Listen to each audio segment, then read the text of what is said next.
वो कहते हैं ना, तकदीर के खेल से कभी निराश नहीं होते, तकदीर के खेल से कभी निराश नहीं होते, जिंदगी से ऐसे उदास नहीं होते। हाथों की लकीरों पर क्यों भरोसा करते हो, हाथों की लकीरों पर क्यों भरोसा करते हो, तकदीर तो उनकी भी होती है जिनकी हाथें नहीं होती। गुड मॉर्निंग स्टूडेंट, आज हम स्टार्ट करेंगे। तो सेकेंड यूनिट हमारी करंट इलेक्ट्रिसिटी है और उसका जो सेकंड चैप्टर है measurement of EMF and resistance, उससे किरचॉफ लॉ तो हमने पूरे कर लिए थे। आज हम नेक्स्ट टॉपिक स्टार्ट करने वाले हैं। तो आज का हमारा टॉपिक है व्हीटस्टोन ब्रिज। कि व्हीटस्टोन ब्रिज होता क्या है, इसके अंदर हमने जो ब्रिज वर्ड यूज किया है उसका मतलब क्या है। ब्रिज जो वर्ड यूज किया है उसका मतलब है कोई लूप बनेगा और वो बिल्कुल क्लोज लूप बनेगा, और उसका व्हीटस्टोन नाम क्यों रखा है। देखिए, तो व्हीटस्टोन ब्रिज होता क्या है, इसके अंदर 4 रेजिस्टेंस यूज किए जाते हैं। कितने? 4 रेजिस्टेंस, ठीक है। और इसका इस्तेमाल किया जाता है उनका आपस में कंपैरिजन करने के लिए। क्या करने के लिए? कंपैरिजन करने के लिए। अननोन रेजिस्टेंस का पता लगाने के लिए, जब ज्यादा रेजिस्टेंस दिए गए हो और उनमें से हमने एक अननोन रेजिस्टेंस जो जिसका हमें मालूम नहीं है उसको निकालने के लिए इस्तेमाल किया जाता है। तो which is used to measure the या कंपैरिजन ऑफ 4 रेजिस्टेंस। सर्किट के अंदर जब 4 रेजिस्टेंस जोड़ दिए जाते हैं तो उनका आपस में कंपैरिजन किया जाता है। तो हम किसका इस्तेमाल करते हैं? व्हीटस्टोन ब्रिज का हम इस्तेमाल करते हैं। तो इसके अंदर 2 तो हमने नॉन रेजिस्टेंस जोड़ने होते हैं जो हमें पता है, एक रेजिस्टेंस अननोन जोड़ते हैं और एक जोड़ते हैं वेरिएबल। मतलब उस रेजिस्टेंस को चेंज करके हम करंट और वोल्टेज की वैल्यू को हमें निकाल सकते हैं। तो व्हीटस्टोन ब्रिज सबसे पहले इन्वेंटेड किसने किया था? ये इन्वेंटेड किया था सैमुअल हंटर क्रिस्टल ने। कब? 1833 के अंदर। सबसे पहले इसको इन्वेंटेड किसने किया? सैमुअल हंटर क्रिस्टल ने 1833 के अंदर। लेकिन इसको जो फेमस किया, पॉपुलर किया, पॉपुलराइज बाय किसने किया? चार्ल्स व्हीटस्टोन ने। इस डिवाइस को ज्यादा फेमस किसने किया? चार्ल्स व्हीटस्टोन ने 1843 के अंदर।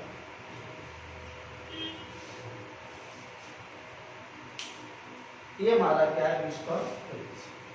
तो इसके अंदर हमें क्या करना देखना, एक बार इसका डायग्राम देखना, सर्किट डायग्राम। हमारे पास एक रेजिस्टेंस ये है, ये नॉन रेजिस्टेंस है, इनका हमें पता है, इनकी वैल्यू हमारे पास पता है।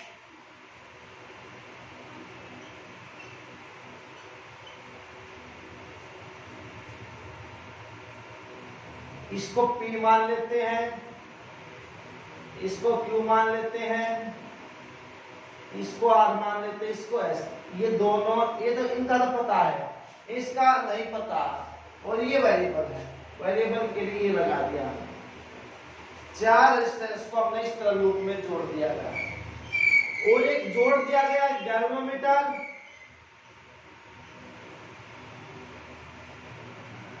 जी गैल्वेनोमीटर क्या होता है? गैल्वेनोमीटर, गैल्वेनोमीटर एक डिवाइस होता है। क्या होता है कि डिवाइस जिसका काम क्या है? इलेक्ट्रिक करंट की डायरेक्शन को बताना, नेविगेट करना कि इलेक्ट्रिक करंट की डायरेक्शन में फ्लो हो रहा है, और ये मेजर भी करता है स्मॉल इलेक्ट्रिक करंट को। वैसे तो एमीटर भी इलेक्ट्रिक करंट को मेजर करता है, लेकिन वो करता लार्ज करंट को। स्मॉल करंट को मेजर करने के लिए स्मॉल से स्मॉल करंट किसके द्वारा मेजर किया जाता है? गैल्वेनोमीटर के द्वारा मेजर किया जाता है। जो इसका खुद का भी कुछ ना कुछ क्या होता है? रेजिस्टेंस होता है। तो ये होता है क्या है? which detect and measure the direction and magnitude of current। जो करंट का पता भी लगाता है, उसकी डायरेक्शन का भी पता लगाता है। कौन? गैल्वेनोमीटर। ठीक है। इसके बाद देखना, गैल्वेनोमीटर डिवाइस का जो पॉइंटर होता है, जो नीडल होती है इसकी, वो बिल्कुल उसका 0 पॉइंट बिल्कुल बीच में होता है। वो डिफ्लेक्शन शो करता है लेफ्ट और राइट में। अगर किसी सर्किट में करंट फ्लो कर रहा है तो डिफ्लेक्शन किस में दिखाएगा? लेफ्ट और राइट में। अगर डिफ्लेक्शन ज्यादा दिखाएगा तो करंट ज्यादा है, अगर डिफ्लेक्शन कम दिखाएगा तो करंट क्या उसमें कम है। अगर करंट की डायरेक्शन चेंज हो जाती, अगर मान लो जब पॉइंटर है वो इस डायरेक्शन में है, मतलब पॉइंटर यहां से इस डायरेक्शन में आ गया, अगर करंट की डायरेक्शन चेंज होगी तो वो उसके अपोजिट डायरेक्शन में आ जाएगा। राइट है? तो वो क्या हमारा गैल्वेनोमीटर। इसकी जो पॉइंटर है वो मिडिल में होता है, रिफ्लेक्शन दिखाता है लेफ्ट और राइट के। तो इसको हमने जोड़ दिया एक सोर्स के साथ, बैटरी के साथ, और ये हमने जोड़ दी की, और की को हमने कर दिया क्लोज, ताकि उसके अंदर कोई इलेक्ट्रिक करंट पास हो जाए। और यहां से करंट फ्लो कर गया आई, और कौन सा करंट जाएगा? कांस्टेंट करंट, क्योंकि हमारे पास कौन सा डीसी है। आई करंट एंट्री किया तो आई करंट वापस उसी पॉइंट के ऊपर आ गया। अब देखना, इसको ए पॉइंट मानेंगे, इसको बी पॉइंट मानेंगे, इसको सी पॉइंट माने, इसको डी पॉइंट माने। अब यहां से आई करंट यहां आ गया, ए पॉइंट के आने के बाद जो यहां से दो ब्रांच बन गई, एक तो ए बी और एक ए बी। तो इसका मतलब इलेक्ट्रिक करंट इस ब्रांच में भी जाएगा और इस ब्रांच में भी जाएगा। तो मान लो यहां पर आई करंट आ गया, तो यहां कौन सा करंट जाएगा? I1। तो यहां कौन सा जाएगा? I minus I। यहां तो करंट जाएगा I1, यहां कौन सा जाएगा? मान लो यहां से हमारे पास करंट गया 10, तो यहां चलाएगा 4, तो यहां कितना जाएगा? 10 माइनस 4 यानी 6 जाएगा। तो I में से I1 करंट तो यहां चला गया, यहां कौन सा जाएगा? I minus I1। अब हमारे पास बी पॉइंट आ गया, और बी पॉइंट पे कौन सा करंट आया? I1। राइट है? तो उस I1 में से कुछ करंट तो किसके अंदर जाएगा? जी के अंदर। जी का मतलब गैल्वेनोमीटर, कुछ करंट तो इसमें चला गया। अब I1 जो था इसके ऊपर 2 ब्रांच में डिवाइड होगा, एक तो गैल्वेनोमीटर के अंदर और एक किसमें जाएगा? I1 में से क्या माइनस कर दूं मैं? Ig। और एक करंट जा रहा है डी से लेकर सी। अब इस पॉइंट के ऊपर करंट कौन सा होगा? अब देखिए, हम आगे बी से लेकर डी, फिर आगे ए से लेकर डी। ए से जो करंट आया वो डी पॉइंट के ऊपर मिल गया, और जो करंट बी से कहां आया? डी के ऊपर। तो बी से भी करंट आ गया डी के ऊपर, और ए से भी करंट आ गया डी के ऊपर। तो इसका मतलब दोनों करंट आपस में ऐड हो गए। ऐड हो गए, यहां कौन सा? Ig प्लस, यहां से आया I माइनस I1, ये करंट और ये करंट इस पॉइंट के ऊपर, और यहां से वापस किसके ऊपर आ गया? सी पॉइंट के ऊपर। अब ये करंट और ये करंट ऐड हो गए, सब कुछ कट जाएगा, आई बच जाएगा। ये हमारा इसका सर्किट डायग्राम है। तो इसको आपने एक्सप्लेन क्या करना है?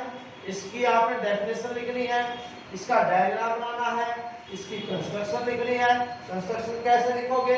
It consist of 4 resistance, 2 known, 1 unknown, and 1 is variable. And a galvanometer is connected with the key. That circuit is connected with the battery or source EMF or with that key. And current I reach at point A.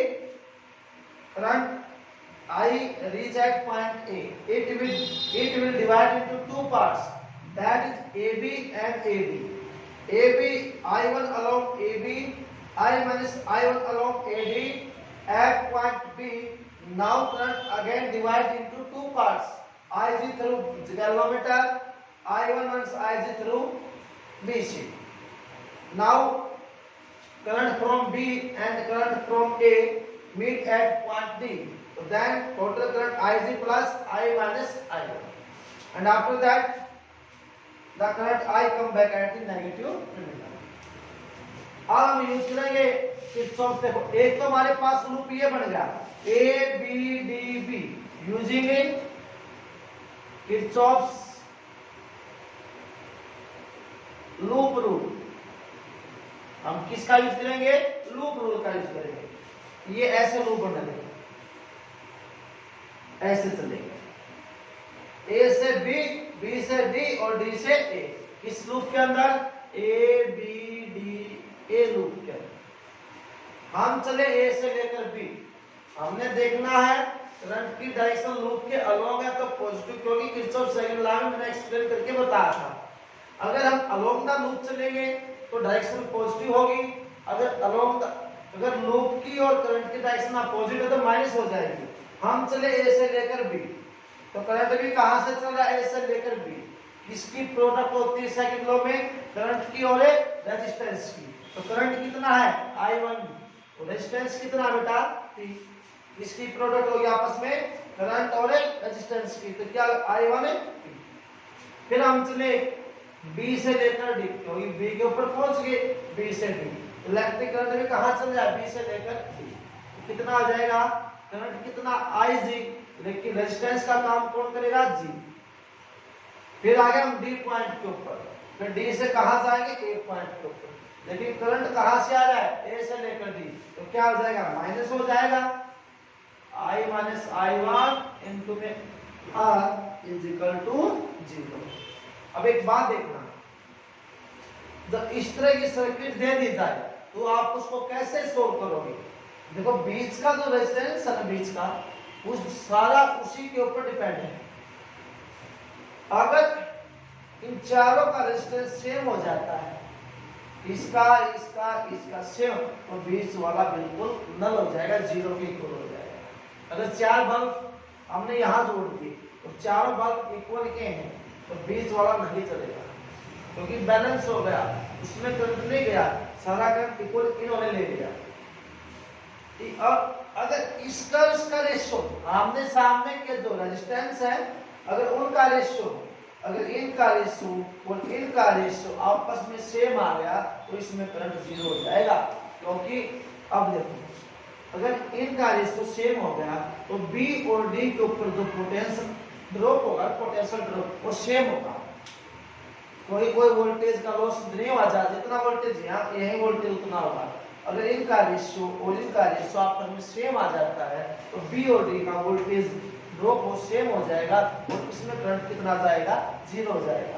अगर इसमें current zero चल जाएगा तो condition क्या हो जाएगी? कैलरीमेट्रिक का जो पॉइंटर है वो कहीं भी डिफ्लेक्शन शो नहीं करेगा, उसका पॉइंटर जीरो के ऊपर आ जाएगा।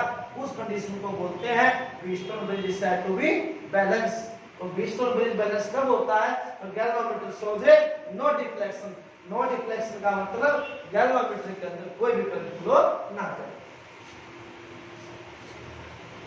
The Wheatstone bridge said to be balanced। क्या बोलेंगे? said to be balanced if galvanometer shows no deflection, point नहीं देगा, which means Ig कितना हो जाएगा? जीरो। रख दीजिए वहां पे, इसकी वैल्यू जीरो होगी। Ig कितना? I1P minus I1 into R is equal to 0। I1P ये उस साइड में जाएगा प्लस हो जाएगा। इक्वेशन फर्स्ट राइट है। अब हम यूज करेंगे इस लूप के ऊपर B C D B। Now on loop B C D B, इस पे भी कौन सा ला? Kirchhoff second law. हम चले B से लेकर C, करंट भी कहां से है? B से लेकर C, तो हम क्या लेंगे? पॉजिटिव। डायरेक्शन क्या है? Same. I1 minus Ig into में Q राइट है। फिर हम आए C से लेकर D, लेकिन करंट कहां से जा रहा है? D से लेकर C, तो माइनस हो जाएगा, तो minus Ig plus I minus I1 into में एस रेजिस्टेंस, फिर हम चले डी से लेकर बी, लेकिन करंट कहां से आया, बी से लेकर डी, तो माइनस आई जी इनटू में जी किसके इक्वल हो जाएगा, 0। वही condition Wheatstone bridge set to balance, element shows a no deflection, but I G कितना हो जाएगा, आई जी हो जाएगा 0।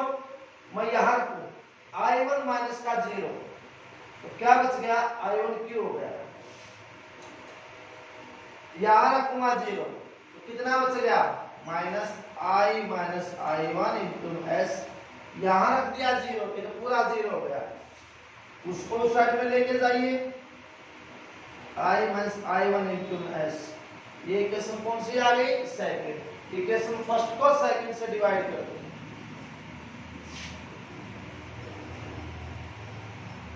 Now dividing first by second, I1 P upon में I1 Q, I minus I1 into में R, I minus I1 into में S, cancel, तो क्या P by Q is equal to R by S, तो चार रेजिस्टेंस आपस में क्या हो जाएगा, सेम हो जाएगा। ये हमारे पास क्या था, रेजिस्टर, ठीक है। अब आता next topic,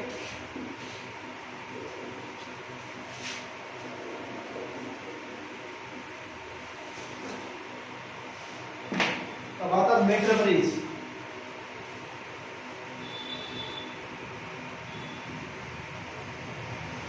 Wheatstone bridge, metre bridge exam of view के हिसाब से बहुत ही इंपॉर्टेंट है, तो मैं स्टार्ट कर देता हूँ, बहुत इंपॉर्टेंट टॉपिक है, और व्हीटस्टोन ब्रिज भी और मीटर ब्रिज भी, ठीक है। अब आता हमारे पास मीटर ब्रिज, तो मीटर ब्रिज क्या होता है, जिसको हम बोल सकते हैं slide wire bridge, slide wire bridge,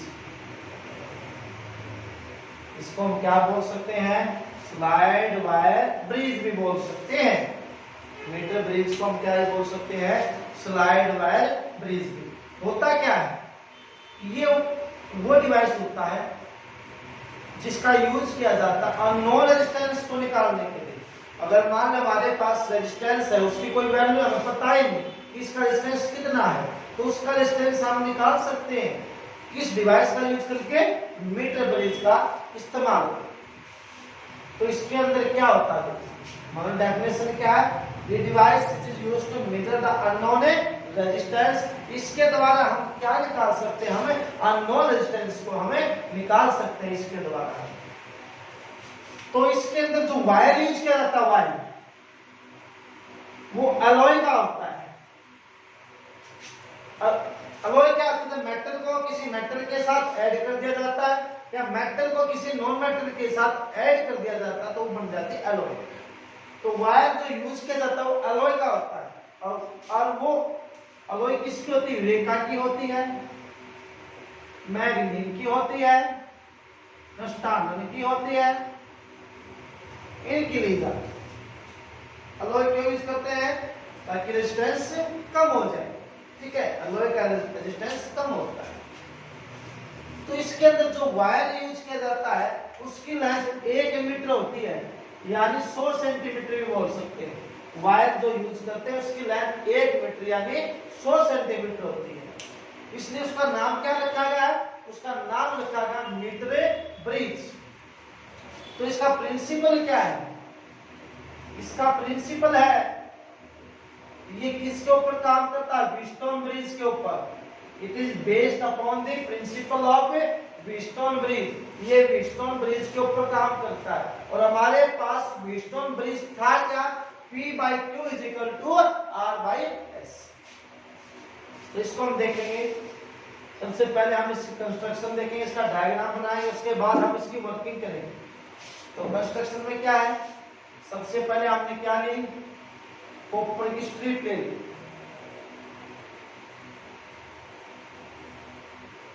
हमने किसकी स्ट्रिप ले ली, कॉपर की, कॉपर स्ट्रिप, ये बिल्कुल ये हमने लिया थिक, और कॉपर की क्यों लिया थिक, कॉपर अलॉय है, और थिक क्यों लिया है, कॉपर इसलिए इस्तेमाल की जाती है ताकि इनका रेजिस्टेंस कम हो जाए, सर्किट के अंदर रेजिस्टेंस क्या हो जाए, इनका कम हो जाए, इसलिए हमने किसकी यूज की, हमने कॉपर की, और इसकी थिकनेस थोड़ी ज्यादा लेनी है ताकि रेजिस्टेंस क्या हो जाए, कम हो जाए। ये कॉपर स्ट्रिप होगी, हमने एक कॉपर स्ट्रिप और ले ली जो इनके बीच में रख दी गई। ये कॉपर स्ट्रिप थी, इनके बीच में एक कॉपर स्ट्रिप और रखी। जब इनके बीच में कॉपर स्ट्रिप रखी, उस कॉपर स्ट्रिप ने कितने गैप बना दिए, 2 गैप। एक तो फर्स्ट गैप ये, और ये कौन सा गैप बना दिया, सेकंड गैप। तो फर्स्ट गैप में हमने तो जोड़ दिया एक रेजिस्टेंस बॉक्स, क्या जोड़ दिया, आरबी मतलब रेजिस्टेंस बॉक्स, और एक में जोड़ दिया अननोन रेजिस्टेंस जिसका हमें पता नहीं, जो हमने निकालना है। एक गैप में जोड़ दिया रेजिस्टेंस बॉक्स, एक में जोड़ दिया अननोन रेजिस्टेंस। यहां हमने एक वायर जोड़ दिया है,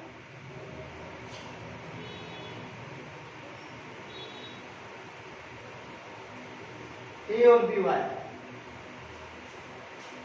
और इस वायर की लेंथ है 1 मीटर या फिर 100 सेंटीमीटर। इस वायर की लेंथ कितनी है, 1 मीटर यानी 100 सेंटीमीटर।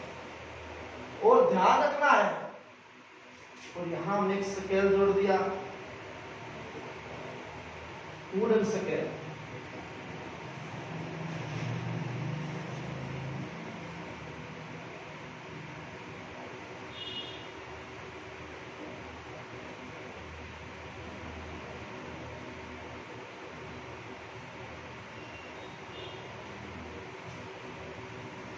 ये वुडन स्केल जोड़ दिया।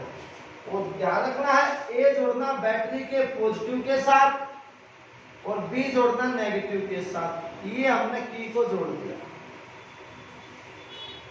और की को क्लोज करेंगे तो क्या फ्लो करेगा, करंट फ्लो करेगा, राइट है।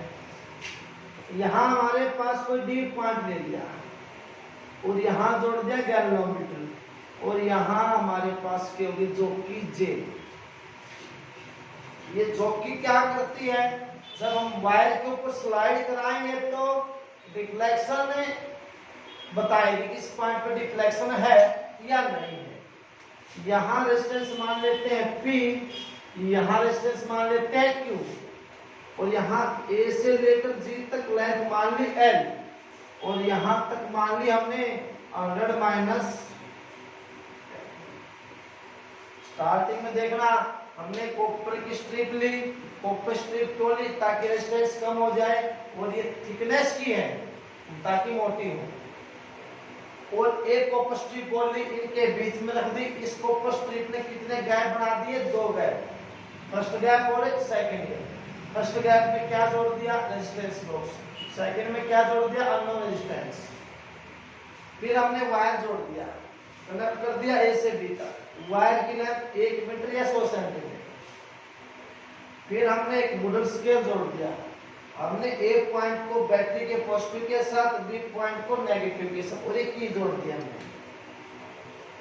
फिर हमने डी पॉइंट के साथ गैल्वेनोमीटर जोड़ के जोकी को जोड़ दिया, और ए से जे तक लेंथ एल, यहां तक 100 माइनस है। यहाँ पी रेजिस्टेंस और यहाँ पर रेजिस्टेंस। रेजिस्टेंस में जो बात बताई है मैंने यही लिखनी है, जो बताएगी आपको यही। अब इसकी वर्किंग आती है कि कैसे काम करेगा, उसकी थ्योरी क्या होगी। ये हमारे पास रेजिस्टेंस है।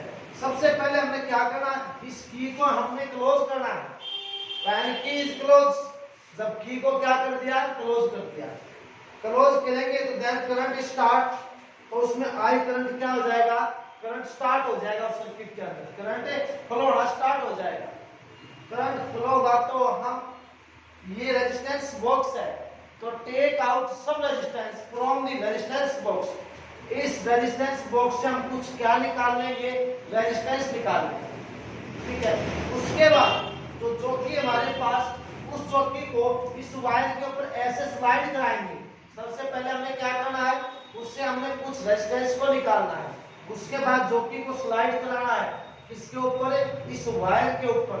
जब वायर के ऊपर जॉकी को स्लाइड कराएंगे, जब हम वायर के ऊपर जॉकी को स्लाइड कराएंगे तो क्या होगा देखना।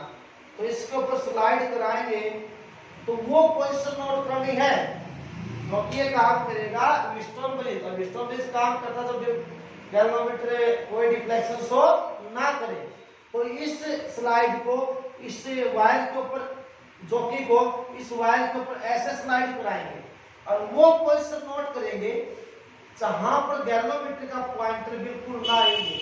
पॉइंटर ना आए इसका मतलब शोज नो डिफ्लेक्शन, कोई डिफ्लेक्शन शो नहीं करेगा। और डिफ्लेक्शन शो कब नहीं करेगा, जब करंट की वैल्यू कितनी होगी, 0 होगी। तो जॉकी को स्लाइड कराएंगे वायर के ऊपर, वो पोजीशन नोट करेंगे, गैल्वेनोमीटर शोज है नो डिफ्लेक्शन। तो हमने वो जो उसकी पोजीशन और नोट कर ली। तो पोजीशन कौन सी आई हमारे पास, ए से लेकर जी, ए से जी ऐसी पोजीशन आई। गैल्वेनोमीटर ने कोई डिफ्लेक्शन दिखाने का काम नहीं किया तो वहां का रेजिस्टेंस कितना है, P। आपको पता ही है रेजिस्टेंस लेंथ के क्या होता है, डायरेक्टली प्रोपोर्शनल। तो रेजिस्टेंस है तो कौन सा P है, वो किसका डायरेक्टली प्रोपोर्शनल हो जाएगा, AJ के। तो इसको हटाने के लिए हम क्या, तो AJ किसके इक्वल है, L। इसको हटाने के लिए क्या है, कांस्टेंट K। ठीक है, K। और K का नाम क्या है, K का नाम है पोटेंशियल ग्रेडियंट। क्या नाम, सॉरी ग्रेडियंट कांस्टेंट। क्या नाम है, ग्रेडियंट कांस्टेंट। अब दोबारा से K को क्लोज करेंगे और इस रेजिस्टेंस बॉक्स से कुछ क्या निकालेंगे, रेजिस्टेंस निकाल लेंगे इस रेजिस्टेंस बॉक्स से। उसके बाद फिर जॉकी को वायर के ऊपर स्लाइड कराएंगे। जो रेजिस्टेंस निकाला है उसने ऐसा इफेक्ट दिखाया, उसमें एक पोजीशन ऐसे बताई, करंट फ्लो नहीं होने दिया उस रेजिस्टेंस ने। तो वो पोजीशन ऐसे स्लाइड करते गए जॉकी को, तो वो पोजीशन कौन सी आ गई हमारे पास, BJ आ गई। BJ ऐसी पोजीशन आई, गैल्वेनोमीटर ने कोई डिफ्लेक्शन नहीं दिखाया। तो यहाँ रेजिस्टेंस कितना Q, तो किसको हो जाए 100 माइनस L के डायरेक्टली प्रोपोर्शनल। इसको हटाने के लिए कांस्टेंट लगा दिया K। इक्वेशन फर्स्ट को सेकंड से डिवाइड कर दो, डिवाइड कीजिए, P/2 KL 100 minus L into में K से K कैंसिल। ठीक है, तो P/2 कितना आ गया, L/100 माइनस L। निकालना क्या हमने, S का अननोन है, रेजिस्टेंस। तो बट व्हीटस्टोन ब्रिज क्या कहता है, P/2 is equal to R/S। तो P/2 की जगह क्या रख देंगे, R/S L/100 माइनस L। तो S निकालूंगा, S निकालो, S यहाँ जाएगा, ये यहाँ चला जाएगा, R इंटू 100 माइनस L। और L कहाँ जाएगा, डिवाइड में। ये हमारे पास क्या अननोन रेजिस्टेंस। तो आपने न्यूमेरिकल सोल्व करना तो कैसे करोगे, हमारे पास लेंथ की वैल्यू होगी, रेजिस्टेंस की वैल्यू क्या होगी, हमने इसमें से निकाला रेजिस्टेंस, L की वैल्यू यहाँ रख दीजिए, आपके पास अननोन रेजिस्टेंस आ जाएगा। इसी तरह मीटर ब्रिज का नाम स्लाइड बाय ब्रिज भी है। मीटर ब्रिज क्यों कहते हैं आपको बता दिया गया। तो इसका इस्तेमाल किया जाता है अननोन रेजिस्टेंस को निकालने, राइट है।